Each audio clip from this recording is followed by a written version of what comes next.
The 22nd session of the Senate in the second regular session of the 16th Congress is hereby called to order. Senator Grace Poe will lead the chamber in prayer.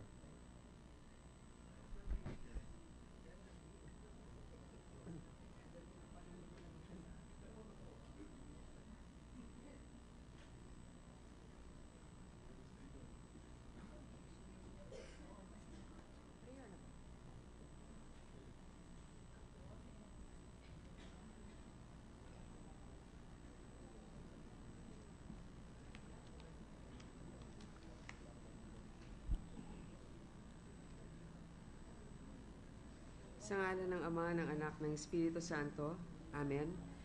Panginoon, hindi ko po alam kung ano ang nagawa naming tama o mali at naririto kami ngayon sa aming kinalalagyan. Ang alam ko lang, hindi kami malalagay rito kung hindi mo kalooban. Panginoon, maraming salamat at binigyan mo kami ng panahon at pagkakataon na makapaglingkod sa aming mga kababayan. Maraming salamat at binigyan mo kami ng mga matang nakabukas. Naway ito'y malinaw, makakita ng pagkakamali sa nakalipas at sa kasalukuyan. Mga matang nakakahanap ng solusyon at nakakatanaw ng may pag-asa sa hinaharap.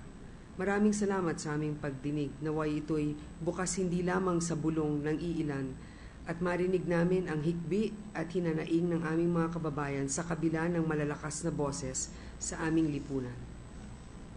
Maraming salamat sa aming pangamoy. Naway makaamoy kami kung anuman ang maling simoy at nabubulok at naliligaw na landas. Maraming salamat sa aming pagdama. Naway hindi namamanhid kahit paulit-ulit ang problema. Sana'y sa ating may kapal ay lagi kaming tablan ng hiya at awa.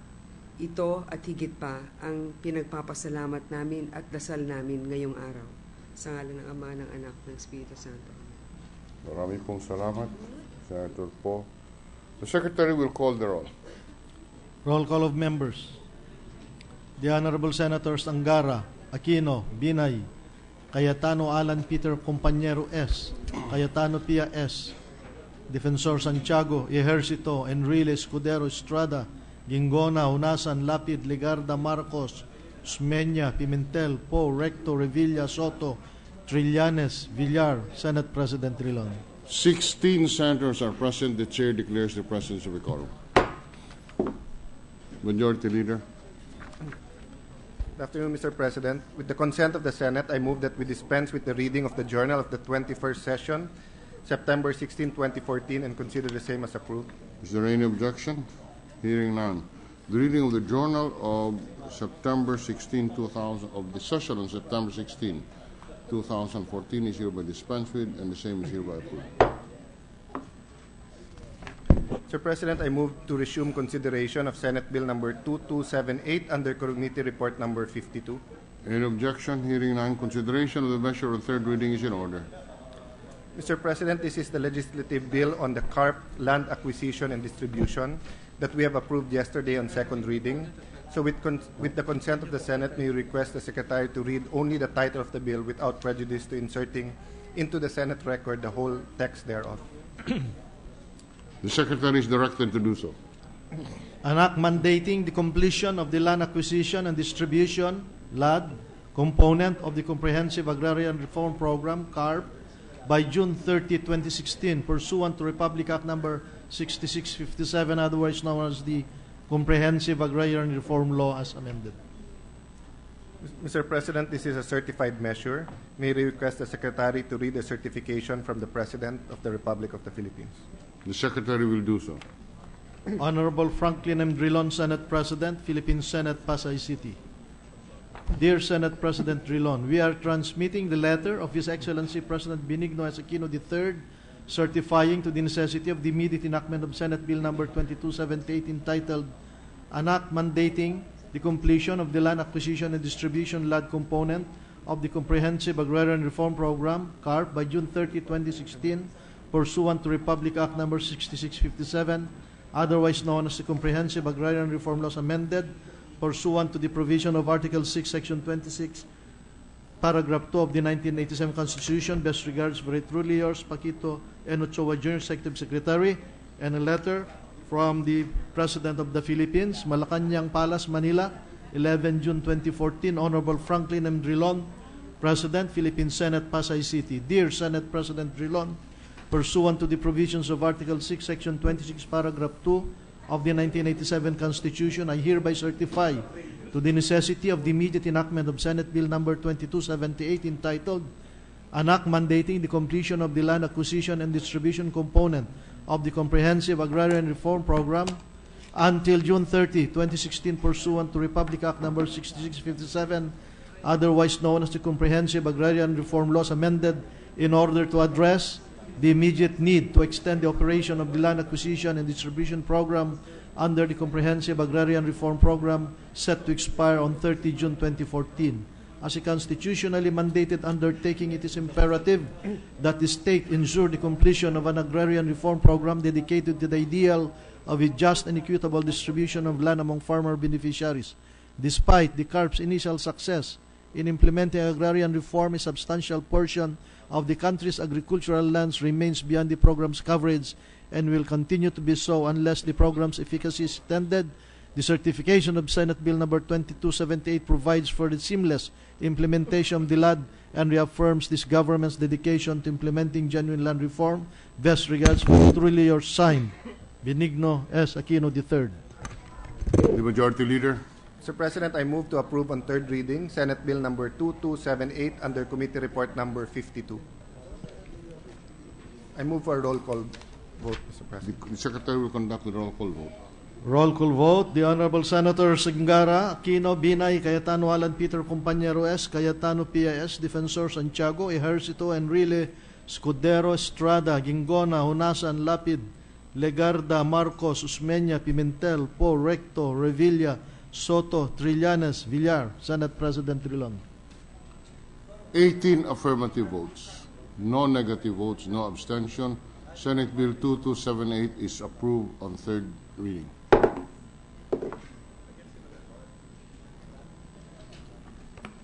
Thank you, Mr. President. Mr. President, may we acknowledge and welcome to the Senate students of St. Clair College of Caloocan, headed by Mr. Jose F. Eneria. May I ask them to rise to be recognized?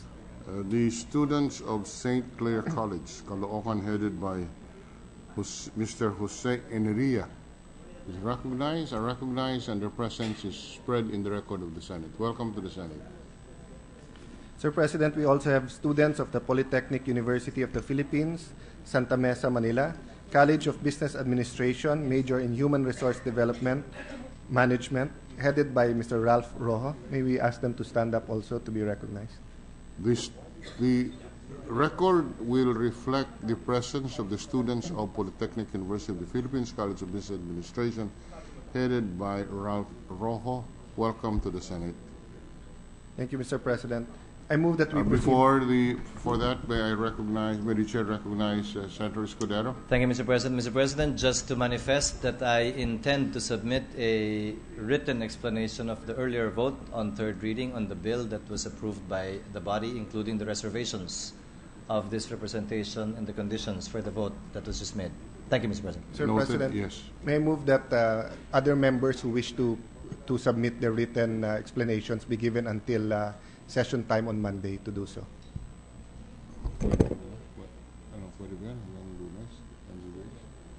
Can we request those who would submit their explanation to do it before noontime on Monday? Okay, so before noontime on Monday, Mr. Yes, President. so that we can incorporate it into the records. With that, Mr. President, I move that we proceed with the reference of business. The Secretary will read the reference of business. Message from the House of Representatives.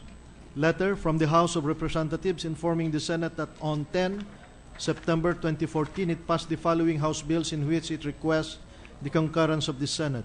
House number 772, entitled An Act Exempting Surviving Children of Military Personnel who are mentally incapacitated from termination of benefits upon reaching the age of 21, amending for the purpose Section 25 of Presidential Decree number 1638, otherwise known as the AFP Military Personnel Retirement and Separation Decree of 1979 as amended. Committee on National Defense and Security. House Number 945, an act declaring the last full week of August as Armed Forces of the Filipino Week. Committee on National Defense and Security. House Number 4852, an act creating a mandatory position for a Human Resource Management Officer in its municipality, city, and province, defining the powers and duties, further amending for the purpose sections 443, 454, and 463 of Republic Act Number 7160 as amended, otherwise known as the Local Government Code of 1991. Local governments. And House Number 4860, entitled an act providing scholarship grants to top graduates of all public high schools enrolling for the first year in state universities and colleges and appropriating funds therefore. Committee on Rules. Bill on first reading, Senate Number 2411, an act establishing community fitness centers in every municipality and city nationwide and appropriating funds thereof by Senator Lapid. Health and Demography, Local Government, Finance. Resolution, PS Resolution Number 922, directing the proper committees to conduct an inquiry in aid of legislation on the regulation of the status, maintenance, and seaworthiness of all merchant marine vessels with the objective of enhancing legislation to ensure the safety of all passengers, introduced by Senator Lapid. Public Services. Majority Leader.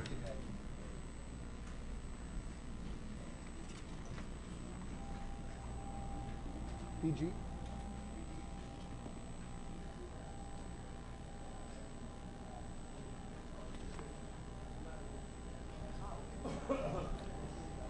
Mr. President, I move that we resume consideration of Senate Bill number 712 under Committee Report number 58.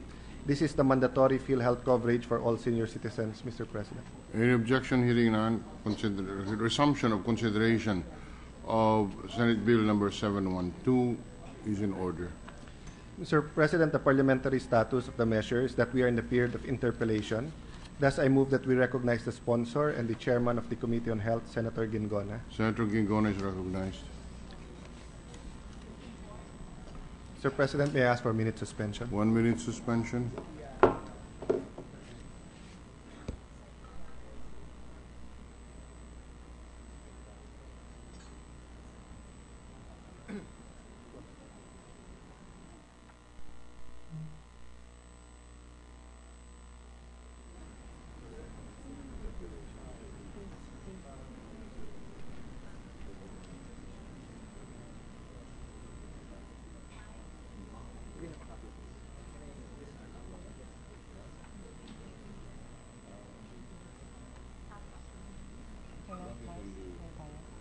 Ready to resume, Mr. President.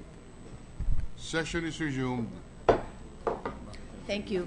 Mr. President, with the indulgence of the sponsor of the measure, I would like to put on record some facts to be sure that some data, so to be sure that we're looking at the same data, and then I'll ask some questions. Certainly, Mr. President. So, Mr. President, what I have is that the number of senior citizens we have is 6,100,000. Yes, Mr. President. And currently, the number of senior citizens who are current members of PhilHealth are close to 4 million. What I have is 3,940,000. Yes, Mr. President. And so what we are seeking to cover is, well, the gap that we see is senior citizens who are not covered, and this is 2.1 million. Yes, Mr. President. Okay. I tried to follow the interpellation of Senator Soto yesterday. I was here for a few minutes, and then I watched it from the office for another few minutes, and then I had to leave. So I just, so that I don't repeat myself, I will just state what I understand to be information that came out of those the deliberations yesterday. Yes, and then we'll proceed from there. I understand also, I will also be basing this on a discussion I had with Senator Recto, who is the author of the measure, no? The author of the measure, yes. Mr. President. So by all means, feel free to join in the discussion. So I was a little bit confused because the bill specifically deletes the reference to indigent senior citizens, and yet in the discussion, at some point, I think Senator Soto had asked if it is just those who are not covered, and I think the answer was in the affirmative. But if I'm not mistaken, the Senate President summarized everything and reconfirmed what the bill states, which is we're trying to cover everyone. So for the record, the bill seeks to cover all and not just those who are indigents. Is that correct? The bill seeks to cover those remaining 2.16 that are not either indigent, nor lifetime, nor sponsored. Okay. So, yeah, so the ultimate objective is to cover all. We're clear Yes, about of course, that. yes. But what the bill seeks to cover now are just those not currently covered by other existing programs. In the words of Senator Recto, those that fall through the cracks. Okay, so in the future, in 2015 and 2016, these senior citizens who have been members prior to the passage of this measure will continue to pay the way they continue to be members by way of paying in whatever manner they became members before. Yes, Mr. President. So the budget that we are looking at would be the premium, which is 2,400, times the 2.1 million senior citizens. Yes, Mr. President. And Senator Recto is off the record explaining that this is at most, and I recall in our conversation he said because most likely many of them have actually been covered in one way or another. Yes, Mr. President. Okay. It is just very important to me, Mr. President, that we put on record that those who are paying will continue to pay.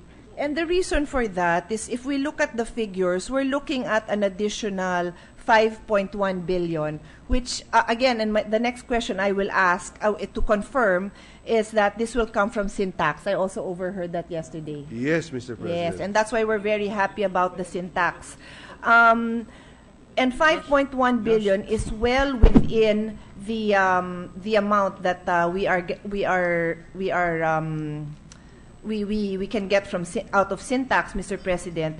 But the reason why I want to ensure that those who are paying do not stop paying is because there are so many health concerns that I have, and I'm sure a lot of our colleagues would have, that are not even covered yet. So what I would not want to be what I do not want to happen is that there is a misinterpretation that all senior citizens will now be covered, even those who can afford, and our indigent members of society will end up suffering because we will then be paying for senior citizens who otherwise could be paying for the 2,400 premium. I just want to make that very, very clear. I understand your apprehensions, Mr. President, and yes, it will only cover those who are not either indigent, lifetime, or sponsored. And so, allow me to just see this through. How will this happen? PhilHealth will then transfer 5.1 billion to. The sin tax proceeds will now be transferred to PhilHealth, and we will not identify these 2.1 who fell through the cracks, or we identify them, because one of the discussions I had with Senator Recto is precisely, these senior citizens go to a health facility and they are not registered, they did not know that they could be sponsored, or they could not be found by the LGU that was supposed to sponsor them. So I just want to see how this will happen, because my understanding from the author was that as long as you're a senior citizen, you're covered. Yes, Mr. City. And I can understand that concept, because in paper the 4 million have paid for themselves, and then the 2 million are now the newly sponsored members. But what I just want clarification on is how does that happen? So we literally just transfer the funds from the sin tax proceeds to PhilHealth. Excuse And me. after that happens, all senior citizens are covered. Firstly, there is no earmarking of the excise tax law, of excise taxes collected out of cigarette under the sin tax. There is no segregation for PhilHealth enrollment. It is appropriated annually in the General Appropriations Act, and right now, if I recall correctly, the appropriation for next year, for example, is 37.5 billion, which includes indigent senior citizens. Now, if I read the proposed measure, it says enrollment of all senior citizens without distinction as to whether or not they are sponsored or that they are already paying members, etc. So, regardless of the status of the senior citizen in the list of members of PhilHealth, they will be covered. That's how I understand the bill. Mr. President, it means all senior citizens without PhilHealth coverage. Yes, as reflected in the journal of yesterday, we noted that the proposed measure would cover all senior citizens regardless of their economic status, and the principal author of the measure, Senator Recto, affirmed that this is correct, that there is no distinction in terms of their economic status. As maybe Senator Recto can help us clarify. Yes, Mr. President. Thank you for that. Let me backtrack a little bit. Mr. President, it is correct that we have 6.1 million senior citizens. 3.9 million today are covered for various reasons under the PhilHealth. And this data, incidentally, of 3.9 million is only for 2013. Frankly speaking, this is much more today now that it is September of 2014. We must recall that in 2013, the budget for PhilHealth in the GAA was only 12 billion. Today, the budget is 35 billion. Meaning to say, this 3.9 million today is much more. Hindi na lang 2.2 million ang hindi covered. It is much less than that. The PhilHealth will not have the data right now. Now, in 2015, because of the sin tax law, the subsidy to PhilHealth under the law itself says 80% of all incremental revenue will go to PhilHealth, and that's why you have 35 billion today, which will increase next year to roughly 37 billion. Let me remind everyone that the budget is only 12 billion in 2013, and therefore only 3.9 million were covered out of 6.1. Today it is more than that. Next year, lalaki ulit ito. Now, if you look at the PhilHealth, they will tell you that 79% of Filipinos are covered.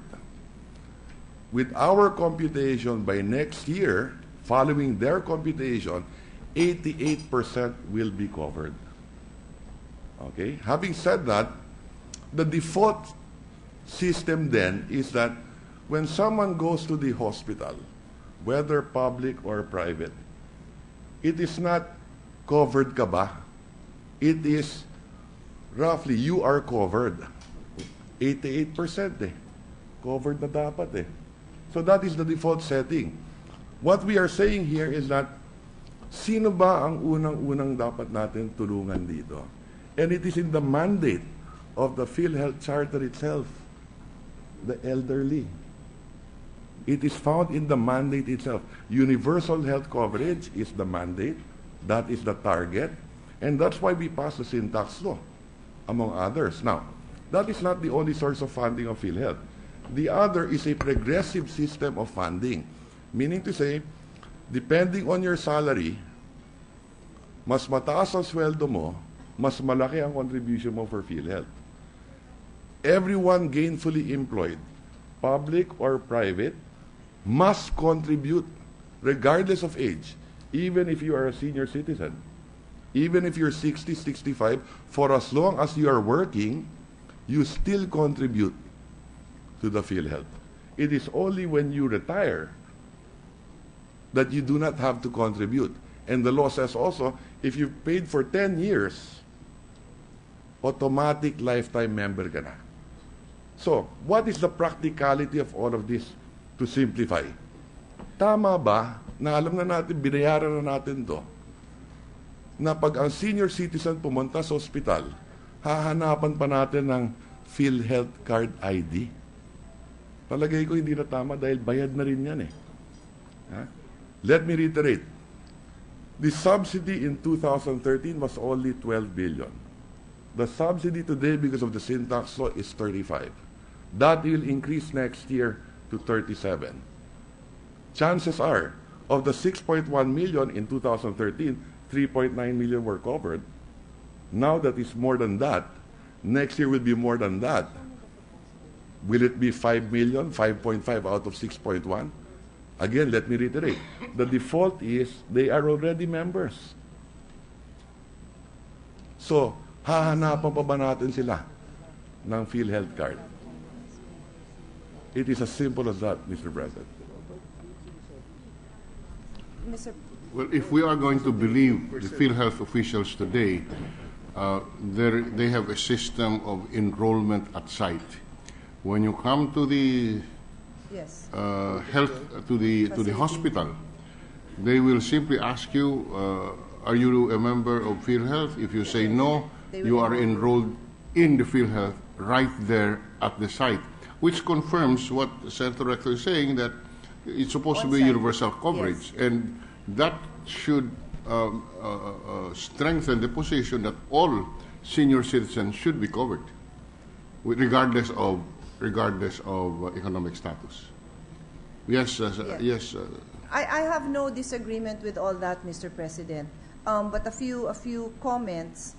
Well, number one, on the what the sin tax law says when we refer to 80% going to universal health care, the 80% is actually shared by 3 programs, no?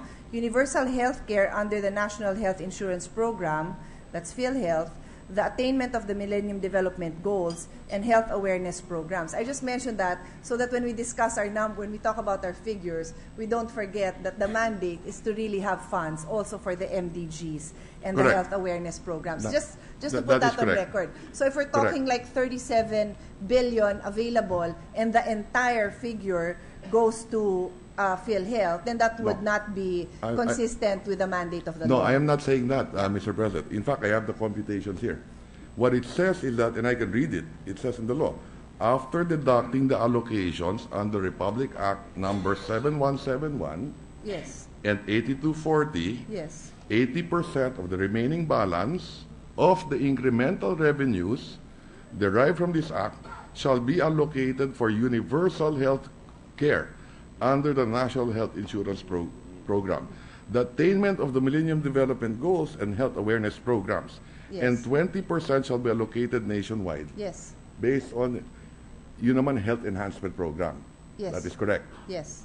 That is correct. Yeah. So I'm just saying, well, the figures I have are the 2013 figures where that 80% is equivalent to 35 million because the 35 billion. 35 billion because the balance of the incremental revenue was 44 billion. So 80% of that would have been 35 billion.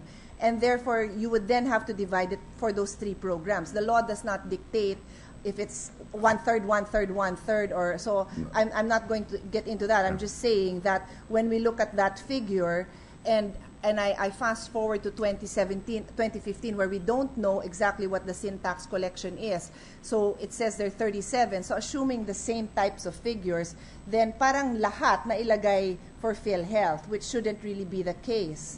That's one point that I wanted to raise. If I may respond to that. Yes, I understand the point of the gentle lady from Taguig. No? What we are saying in this bill is that I am not saying that the entire 35 billion should go to PhilHealth. I am not saying that all of that should go to the senior citizens. All I'm saying is that the fact is today, 2014, because of the PhilHealth, there is 35 billion in the GAA that was given to the National Health Insurance Program. Okay? And what we are saying here is that wag nang hingan, automatic member na ang senior citizen, wag nang hingan ng PhilHealth ID pag pumunta sa hospital. That's all we're saying. I'm not saying that we should spend the 35 billion for the PhilHealth for senior citizens. No, I know. All I'm saying that the amount is enough, much, much more than enough. Next year, again, there is 37 billion. Not to mention, aside from that, PhilHealth has increased the premiums from 1.2 to 2.4. Okay? PhilHealth has increased premiums to be paid by your payroll taxes for all employees, whether government or private. So what we are saying in this bill simply is, sino ang uunahin natin na hindi na kailangan hingan ng ID, na PhilHealth ID, senior citizen. Eventually, Mr. President, if the economy continues to grow, 2 or 3 years down the road, my position is that anyone who goes to a public hospital, you already have universal health coverage. Because like I said, the default today in 2013 is 79% of PhilHealth insurance, 80%. Huh? Next year it will be 88.8%. For all intents and purposes, that is universal health coverage. So, 2-3 years down the road, dapat, whether senior ka o hindi mo na kailangan ng ID na PhilHealth card. Meron kang ayuda makukuha sa gobyerno. Hindi ko sinasabing babayaran lahat.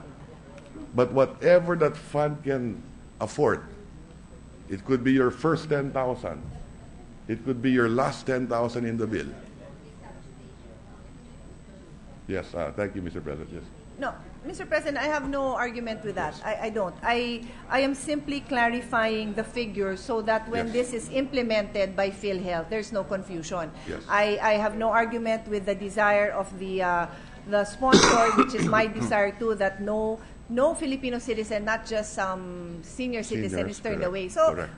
I don't think we need to discuss that any further because that is clear to us. What I am now trying to understand is whether this new bill is now saying that the sin tax will now cover all the 6 million senior citizens, because my understanding is No, it we're should not just saying be that. the 2 million that are not covered presently. So, which then means we may need to reword the bill as the bill as I see it, because when I read it, it would appear that the funds will come from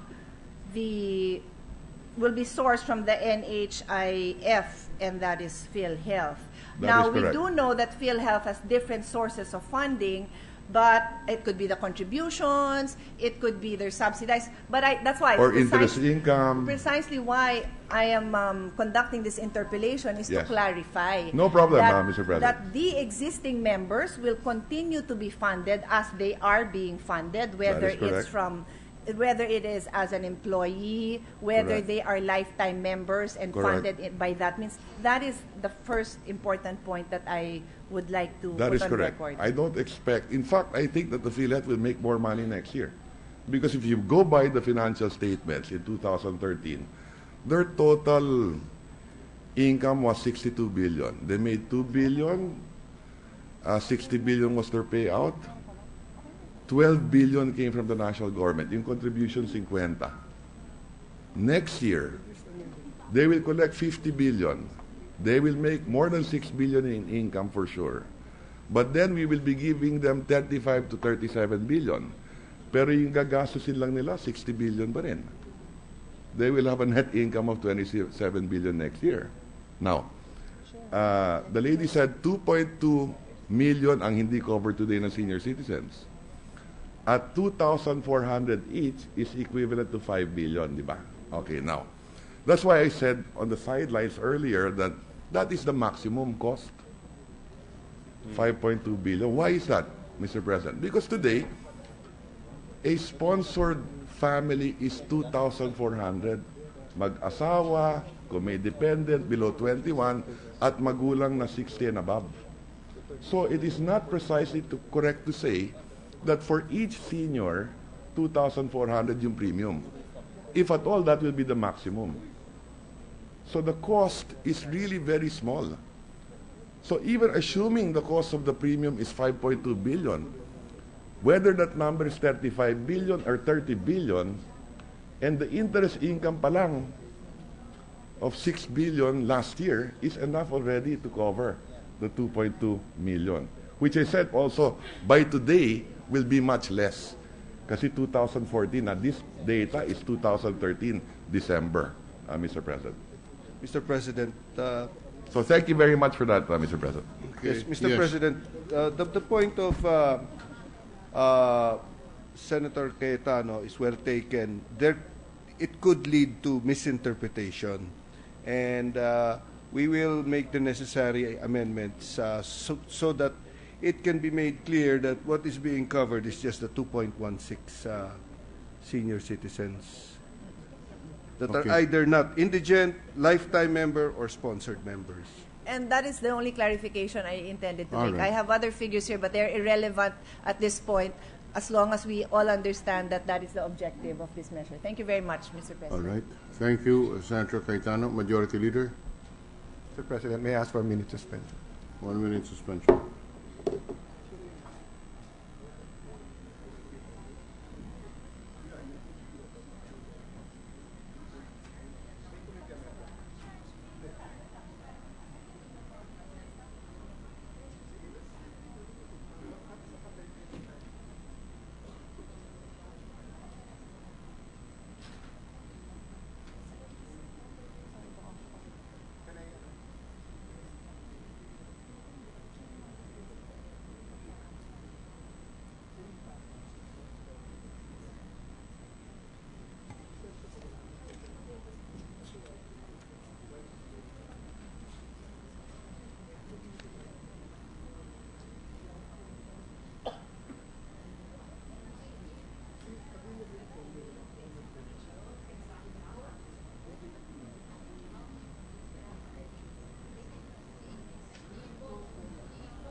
Ready to resume, Mr. President.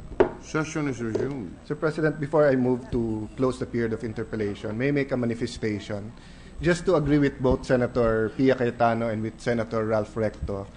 In fact, this representation attended the hearing on the oversight hearing on the sin taxes, and I asked directly Secretary Ona, ilan ba ang covered ng PhilHealth sapagkat every SONA since the time of President Arroyo, we're getting figures of 70%, 80, 85.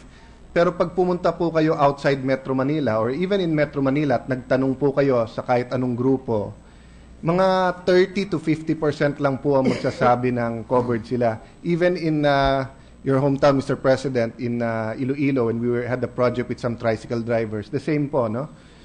And ang sagot po ni Secretary Ona was very clear to me. Sabi niya po, 50%, basically around 50% pay for their PhilHealth, and 50% are covered already by the subsidy. Kasi sabi niya, pagka yung pamilya ay covered, yung nanay o yung tatay, covered na yung dependents niya at yung asawa. So if you look at it daw, 100% na daw ng Pilipino ay covered. I could not forget that because Senator Recto gave a very valuable insight. Sabi niya, kung 100% na pala ang covered, bakit kailangan mo pa ng card? Because in the same hearing, this dear secretary was saying that the delay is because they're still printing the cards and they have some problem with the cards, no? So I just want to put on record, Mr. President, that I support 100% this bill, but actually it's already a step down. because this bill should read actually 100% coverage for Filipinos if we believe their statistics. So at the proper time in the budget hearing, Mr. President, we'll ask PhilHealth to come out with a definitive description, no, of who is covered and who is not covered. But more than that, Mr. President, and may I urge also the good chairman of the Committee on Health, no, to look into not only who is covered and who is not, but who should be covered. Because I've met with a lot of transport group, basically tricycle drivers, and many of them who do have PhilHealth are paying. But these are the groups who have not felt economic growth because prices of gasoline has went up. Number of the tricycles are now cheaper. So maraming quorum ngayon. But yet they're being asked to, they're contributing to the economy, they're working, yet they're being asked to pay the whole amount of 2,400, no? Because wala naman silang employer, no? So number one, Mr. President, ano ba totoo? Covered ba ang 100% at hindi? Number two, sino nga ba ang covered talaga? At number three, sino bang dapat na kino-cover? Kasi marami pong mahirap na may trabaho, pero naghihirap at naghihikahos pa rin ho, pero they're made to pay, no? So siguro po dapat ma-balance out to ng husto. But having said that, Mr. President, this bill is still important and it's in the right direction. So I'd like to support it 100%. Yes, Mr. President, your point is well taken, and there are members of PhilHealth, officers of PhilHealth present the gallery, and they have signified that they've taken note of your manifestation, Mr. Well, President. if they're here, Mr. President, may we ask them to communicate that the senators be furnished with the said report before their budget hearing so that it will be clear to us, di ba? Yes. Ilan ba talaga ang sponsored, ilan ang covered, etc., no? So that we can also make our recommendations. Thank you, Mr. President. Thank you, Mr. President. Thank you, Senator Gingona. Mr. President, there are no other senators who have made reservations to ask questions or to interpellate. Therefore, I move that we close the period of interpellation. Any objection? Hearing none, period for interpellation is terminated. Mr. President, I move that we open the period for committee amendments. Period for committee amendments is in order. Mr. President, may I ask for a minute suspension? 1 minute suspension. The Gemini shall be elected by the board.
Ready to resume, Mr. President.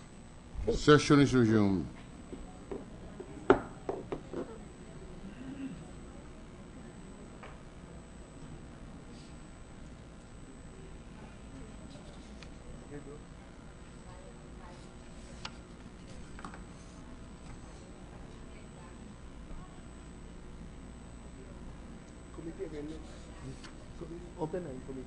Committee. Mr. President, the following are the committee amendments. I shall read in Section 1, Section 5,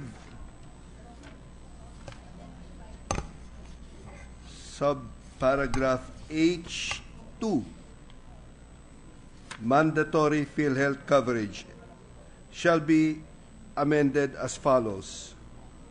All senior citizens shall be covered by the National Health Insurance Program of PhilHealth, period. Funds necessary to ensure the enrollment of all senior citizens not currently covered by any existing category shall be sourced from the National Health Insurance Fund of PhilHealth from proceeds of RA 10351. Period, Mr. President. Any objection? Any objection? Hearing none. Approved.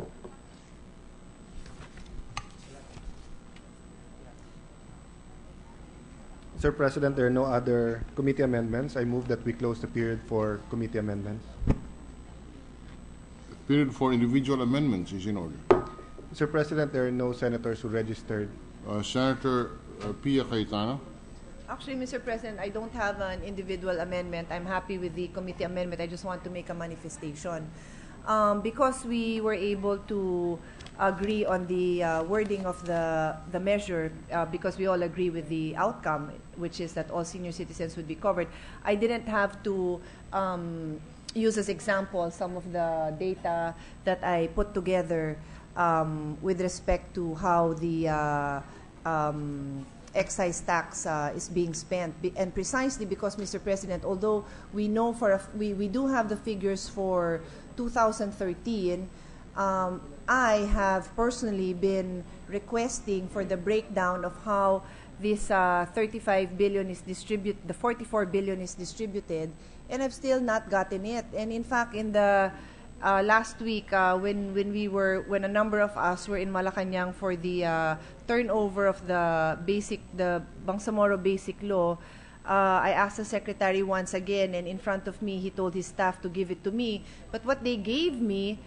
which was sent to me by email, was the certification by BIR on the 80% and the 20%, which we already know, Mr. President. So I just want to put on record that I, along with some colleagues of mine who I've had this discussion with, are still waiting for the breakdown of the excise, of the sin tax, Mr. President. So just to put that on record, which I think that the chair should also know, because it falls within our oversight function to ensure that the proceeds of the sin tax law are delivered in the consistent with the mandate of that law. Thank you, Mr. President. Well taken, Mr. President. Mr. President, I move that we close the period for individual amendments. Any objection? Hearing none. Period for individual amendment is closed. Mr. President, I move that we approve on second reading Senate Bill number 712 under Committee Report number 58. Any objection? Hearing none. Approve the Senate Bill number 712 under Committee Report 58. 712 under Committee Report number 58 is hereby approved on second reading. Thank you, Mr. President. I move that we suspend consideration of Senate Bill number 712 under Committee Report number 58. So suspended. Mr. President, I move that we resume consideration of Senate Bill number 2161 under Committee Report number 55. This is the Quezon City Development Authority Bill, Mr. President. The consideration of the measure is in order. Mr. President, the parliamentary status of the measure is that we have already closed the period of committee amendments. I thus move that we open the period for individual amendments. The period for individual amendments is in order. Mr. President, I move that we recognize the sponsor, Senator J.B. Ejercito. Senator Ejercito is recognized as the principal sponsor on the period of individual amendments.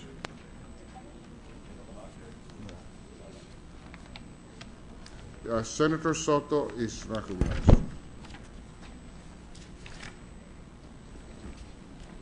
Thank you, Mr. President. May I offer an individual amendment, which is actually an amendment from the Senate President. I hereby adopt the individual amendment. To the distinguished sponsor, will you please consider page 5A, line 49. Replace the words primacy to with utmost consideration. so that the provision of Section 9 will now read as follows. Provided that in all board positions, the GCG shall give utmost consideration to the nominees recommended by the City Mayor and the City Council of Quezon City, etc., etc., etc. Yes, Your Honor, Mr. President, the amendment is accepted by this representation. Any objection? Hearing none, approved.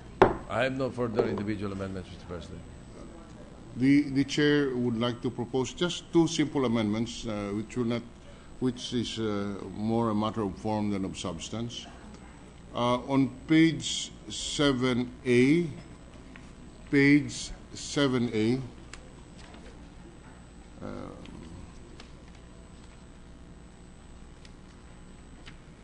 line 35Z, page 7A, line 35Z. Delete the phrase members of. Okay. And the second amendment will be to delete on the same line their non-ex officio, and in lieu of the phrase their non-ex officio, we insert it, we replace it with the appointive, just to be consistent with the previous description of non-ex officio, so that the first line of Section 12 is proposed to read as follows: General Manager.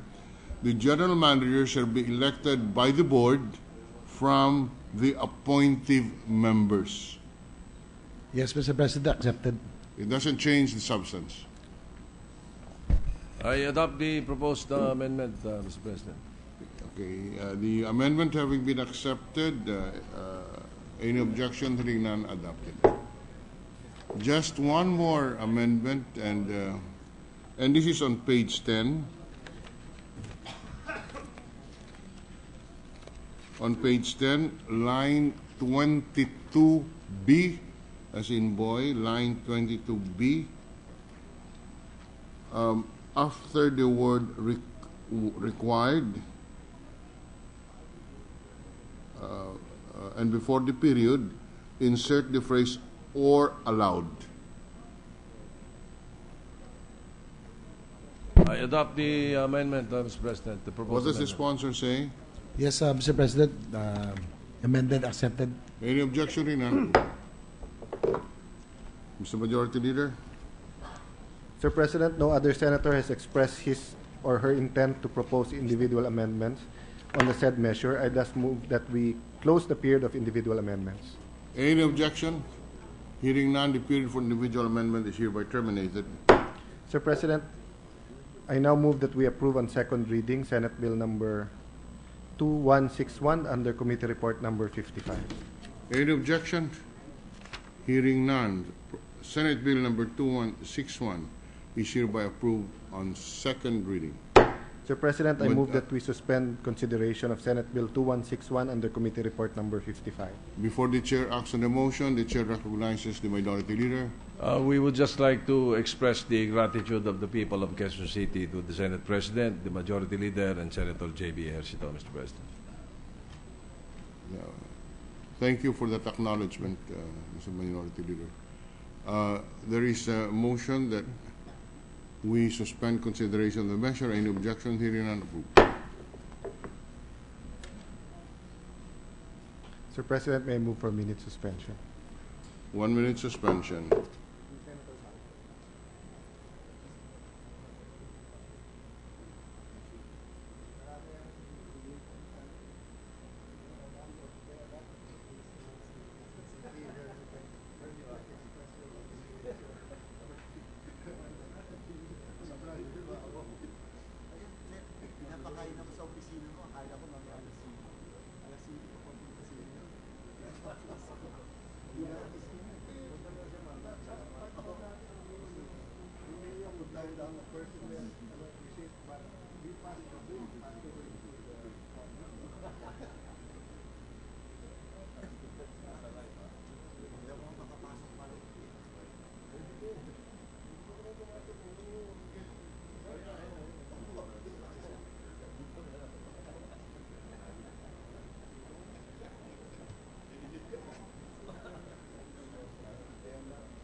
Yeah.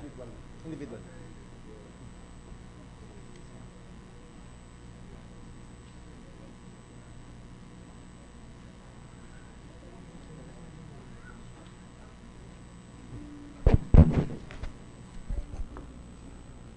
Session is resumed. Mr. President, I move that we resume consideration of Senate Bill number 2282 under Committee Report number 56. This is the Fair Competition Bill, Mr. President. Any objection? Hearing none, consideration of the measure is in order. Mr. President, the status of the measure is that we have already closed the period of committee amendments last Monday, September 15. I thus move that we open the period for individual amendments. Period for individual amendments is in order. I move that we recognize the sponsor, Senator Aquino. Senator Aquino is recognized. Mr. President, before the before the individual amendments of Senator Gingona, I'd like to make a short manifestation. Please proceed. Mr. President, Senator Marcos had sent us some questions regarding the competition bill, and we would like both his questions and my answers to his questions be put on the record. And we invite Senator Marcos, much like the other senators, to help us improve the bill by providing individual amendments during this period. That's all for my manifestation, Mr. President. Duly noted.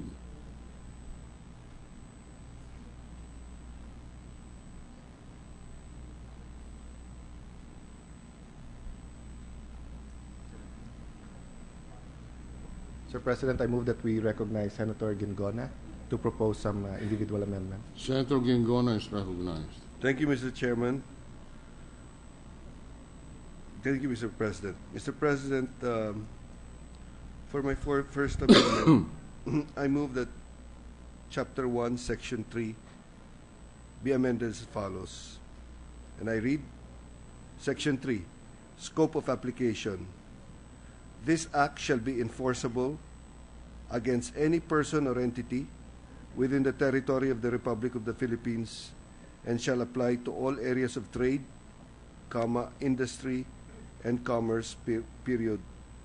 It shall likewise be applicable to acts done outside the country in the course of business or trade with Filipino persons or entities, where the act complained of has direct, substantial, and reasonably foreseeable effects on trade, commerce, and industry of the Republic of the Philippines, period.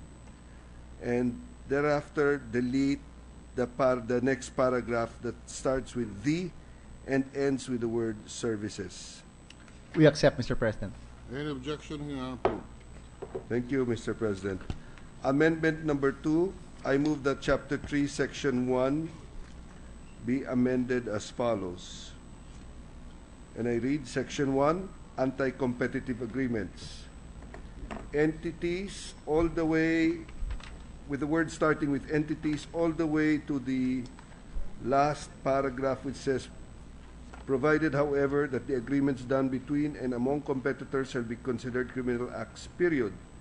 A further paragraph shall be added which states that, and I quote, provided, finally, that a parent and its wholly owned subsidiary shall not be considered competitors, period.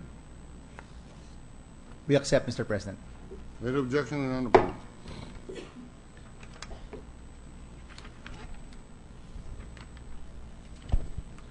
Amendment number 3. I move that Chapter 3, Section 2 be amended as follows. And I read Section 2. Title is Abuse of Dominant Position. Starting with the word it, all the way to the last paragraph, which is letter E, ending with the word supplied and then semicolon. And we add another paragraph which states, and I quote, provided that nothing in this act shall be construed or interpreted as a prohibition on maintaining a dominant position in a relevant market acquired prior to the approval of this act, or on acquiring and maintaining thereafter a dominant position in a relevant market, without violating the provisions of this act, period. We accept, Mr. President. Any objection? Hearing approved.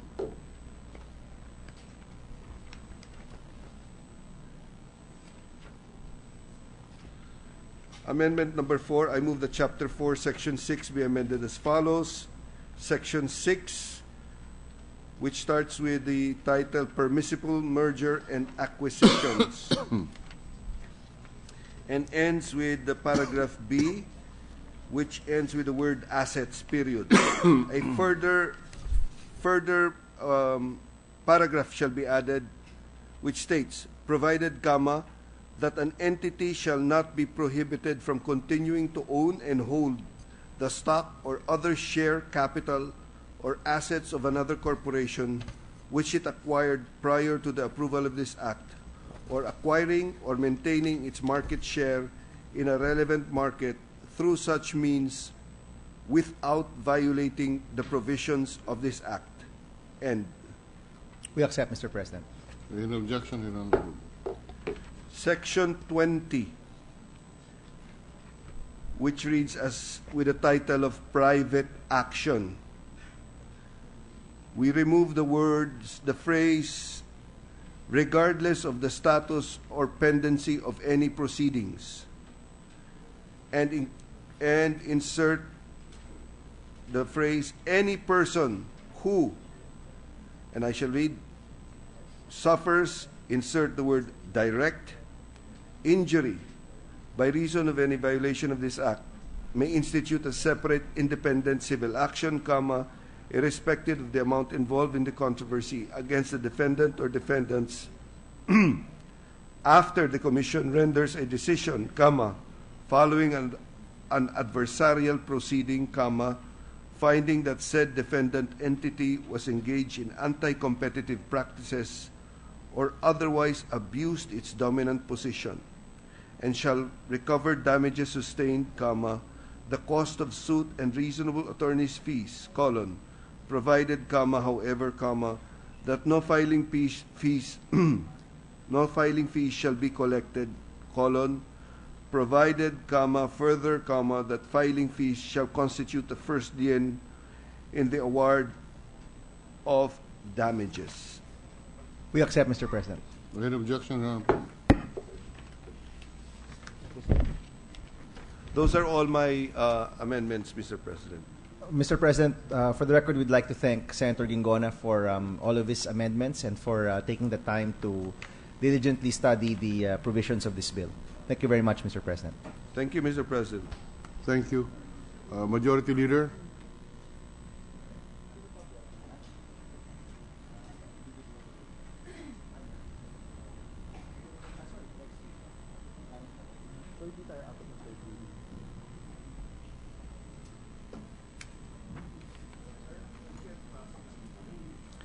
Mr. President, I move that we suspend consideration of Senate Bill number 914 under Committee Report number 13.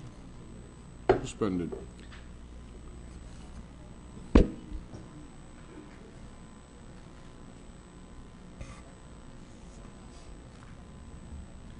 Mr. President, I move that we take up the additional reference of business.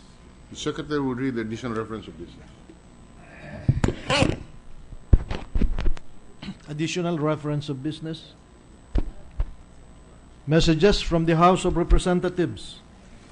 Letter from the House of Representatives informing the Senate that on 15 September 2014, it elected Representative Lobregat as additional conferee to the Bicameral Conference Committee on the disagreeing provision of House number 3575 and Senate number 2272, both entitled An Act Strengthening the Ladderized Interface Between Technical Vocational Education and Training and Higher Education. Committee on Rules. Letter from the House of Representatives informing the Senate that on 15 September 2014,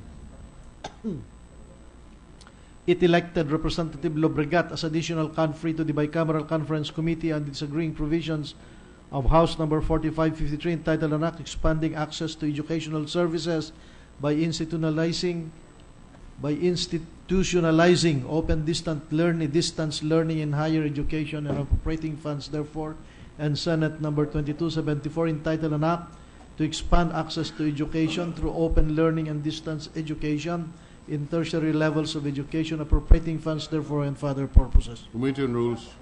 Letter from the House of Representatives informing the Senate that on 15 September 2014, it agreed to a conference and designated Representatives Romulo Escudero Lobregat, Fortuna Pakis and Ilagan as its conferees to the Bicameral Conference Committee on Disagreeing Provisions of House Number 4816 titled An Act Providing Scholarship Grants to Top Graduates of All Public High Schools enrolling for the first year in state universities and colleges and appropriating funds therefore, and Senate Number 2275 entitled An Act Mandating All State Colleges and Universities to Annually Confer Automatic Admission and Provide Scholarship Grants to the top 10 public high school students of their graduating class and allocate funds therefore.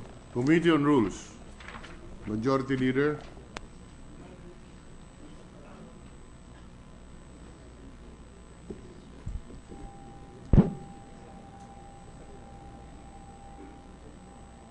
Thank you, Brent. Sir President, for administrative matter, Sir President, on October 23, 2013, the Senate in plenary has approved the primary referral of Senate Bill number 1866 to the Committee on Public Order and Dangerous Drugs, while secondary referral was made to the Committee on National Defense and Security. Sir President, with consent of the body and upon consultation with both the author and the chairman of the Committee on Public Order, that the primary committee will be the Committee on National Defense and the secondary Committee on Public Order and Dangerous Drugs.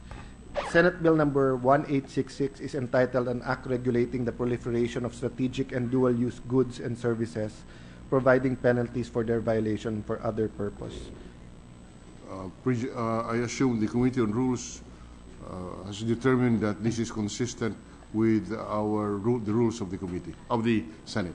Yes, Mr. President. In fact, it is just a switching. The secondary committee will be the primary and the primary will be the secondary, with the consent of both chairpersons, Mr. President. Approved. Thank you, Mr. President.